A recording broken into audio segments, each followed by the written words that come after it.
Hello guys, welcome back to another movie review, and today we are reviewing Back to Black.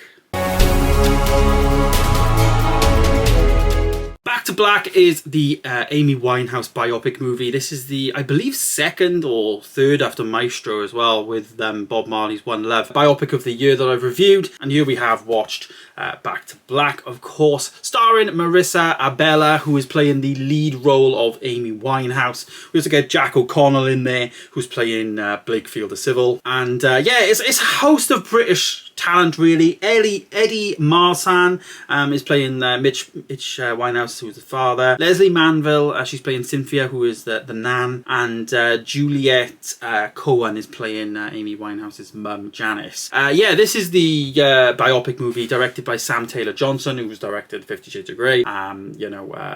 Yeah, so done 38 films, so very, very experienced director. So firstly, obviously, the inevitable, the tragic life of Amy Winehouse, very much, dying at the age that she did is just horrendous for anyone, and how she was. And I think this story really did, it was a respectful one. It was one that you had to, you wanted to go and see to pay your respects, really, and all that. It was a very sad story, a very uplifting story at the same time. And one of hope, because of where she came from. That was pivotal to her thing. She was from like a very working class background.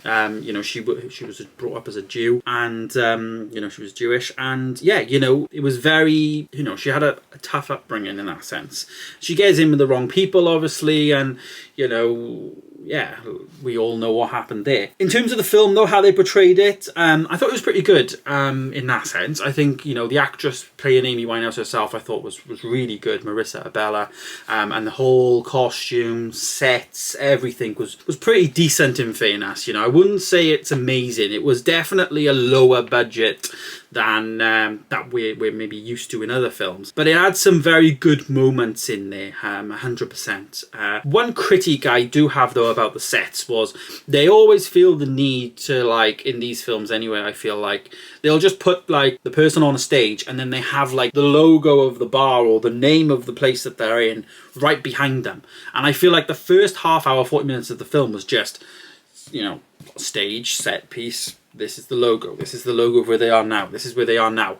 And yeah, that was a very much a big critique of mine, in terms of just really in your face of like, okay, we know they're in this jazz bar. Okay, you haven't got to put it on every single shot around the room. There was one bar, I think, where it was like, on the stage, and then when there was people like cheering her, it was like blurred out in the background behind them. And it was just like, we don't need that. It was a bit too much, in terms of in your face. As I say, the story, I don't know how accurate it is. I couldn't tell you what her life was, but as a film, I think it was shot pretty well. I just really struggled with the time period. Again, this is plot level, really, in terms of there was no indication of what year we was in, what year we're moving to, there was no indication of year at all. If you don't know the story of Amy Winehouse, you don't know where you're starting, you don't know if you're starting in the early 80s, 90s, you just don't know, and you kind of have to plug the gaps yourself in that sense. And I think it would have gone a long way just putting like the year at the beginning of certain scenes, so that we knew that there's been a time jump, or there was some elements where we did know there was a time jump. They had a few montages with some obviously Amy Winehouse music, and then she was getting tattoos done, or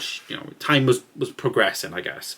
But it would have been good to have that indication, I think, of where and when, and the time scale is of everything. Very much some sad scenes, but I think when she was in New York, there is no way they went to New York and filmed this, because the New York scenes looked awful. Like if they were in New York, I think that's shocking, because it looked like an indoor set, green screen, terrible lighting, just wasn't great from that aspect. So yeah, some negatives there from the set pieces, from all that, but the costume, the actual actress that was playing her, I think Jack O'Connell as well, very underrated in this film. A very difficult film to actually do as well, but I think some of the set pieces and the budget really let this down for me.